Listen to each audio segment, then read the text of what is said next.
गरीब बूढ़ी पार्वती अपनी झोपड़ी में बैठी सूखी रोटी खा रही थी।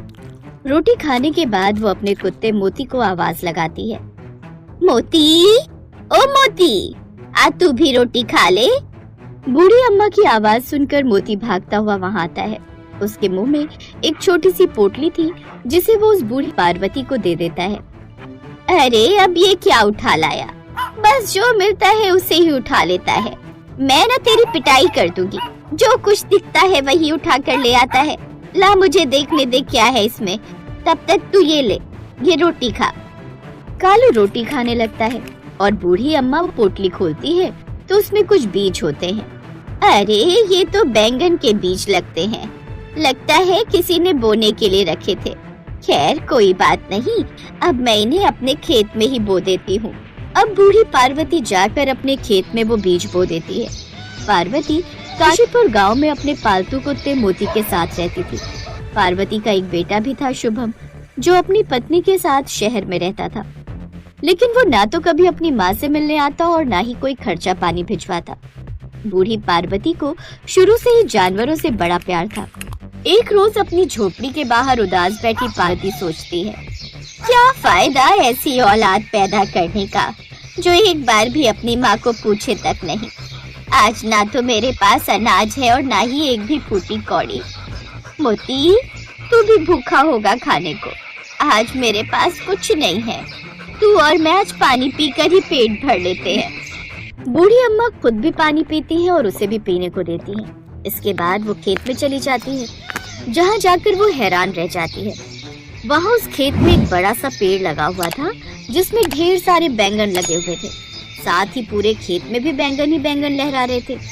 हे भगवान, ये कैसा करिश्मा है, कल ही तो बीज बोए थे और आज इतने सारे बैंगन लग भी गए, और ये पेड़ पर भी इतने सारे बैंगन, ये तो कोई जादू ही हो गया।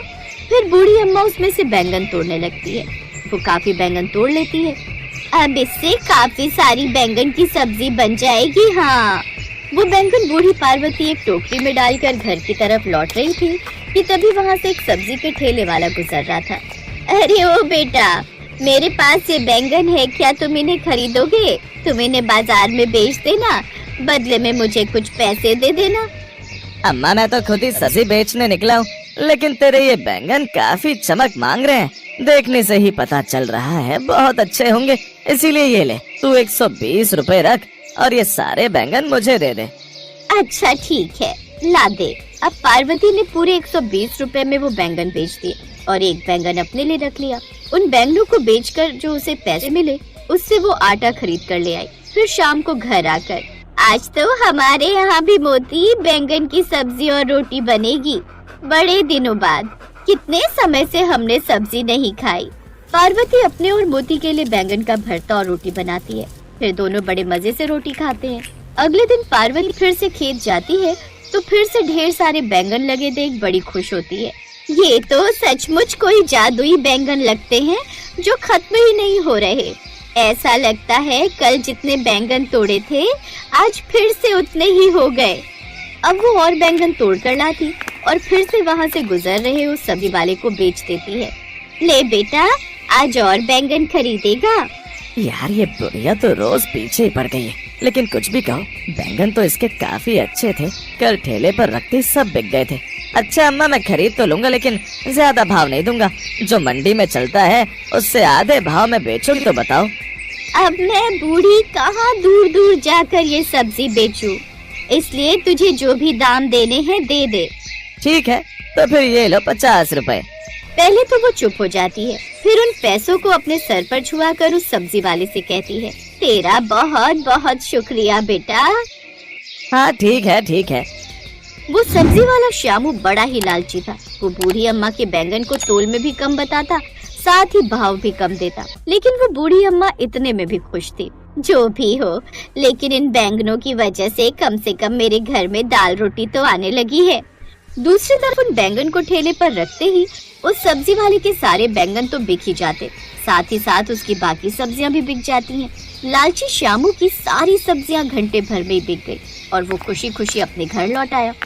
वैसे कुछ भी कहो, उस बुढ़िया के ये कोई जादुई बैंगन है, तभी तो ठेले पर रखते ही मेरी सारी सब्जियां बिक जाती हैं। नहीं तो पहले तो सुबह से शाम तक मुश्किल से 1-2 ग्राहक ही आते थे। खैर मुझे क्या, मेरा तो मुनाफा ही मुनाफा है। बुढ़िया को इसके आधे से आधे पैसे देता हूँ, फिर भी कुछ नहीं कहती। उधर शाम को बूढ़ी पार्वती अपने लिए और मोती के लिए बैंगन के भर पराठे बनाती है, जिससे वो दोनों खुशी खुशी खाते हैं।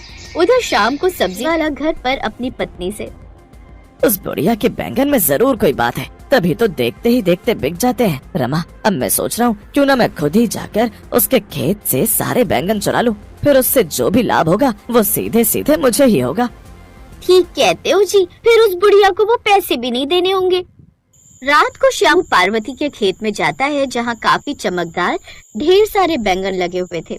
इस बुढ़िया ने बड़े ही अच्छे बीज लगाए हैं, अभी तक 2 बोरी भर चुका हूँ, फिर भी कितने सारे बैंगन अभी बाकी हैं। 2 बोरी और भर लेता हूँ। 4 बोरी बैंगन भरकर श्याम अपने घर आ जाता है और उन बैंगनों को घर में रख लेता है। फिर अगली सुबह, क्यों रे मोती, रात भर इतना क्यों भौंक रहा था? मुझे ठीक से सोने भी नहीं दिया। शायद तुझे भूख लगी होगी।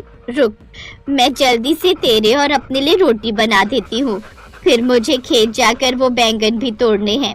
सब्जी वाला आता ही होगा। पार्वती जल्दी से दोनों के लिए खाना बनाती है। खाना खाने के बाद वो बैंगन के खेत में जाती है, जहाँ पहले से ढेर सारे बैंगन तोड़कर रखे हुए थे। अरे इतने सारे बैंगन किसने यहाँ तोड़कर रख दिए? अब इतने सारे बैंगन तो वो सब्जी वाला भी नहीं लेगा। एक काम करती हूँ, इन बैंगन को सड़क किनारे रख लेती हूँ, कोई ना कोई तो खरीद ही लेगा। अब बूढ़ी अम्मा वो बैंगन लेकर सड़क किनारे उन्हें बेचने के लिए बैठ जाती है। उधर सब्जी वाला जब वो बैंगन ठेले पर रखने के लिए निकालता है, तो उस बोरी के अंदर भरे हुए सभी बैंगन सांप में बदल गए थे और बाकी सभी बोरियां खाली थी। इतने सारे सांप को देखकर वो डर के मारे यहाँ से वहाँ भागने लगा। बचाओ, ये सांप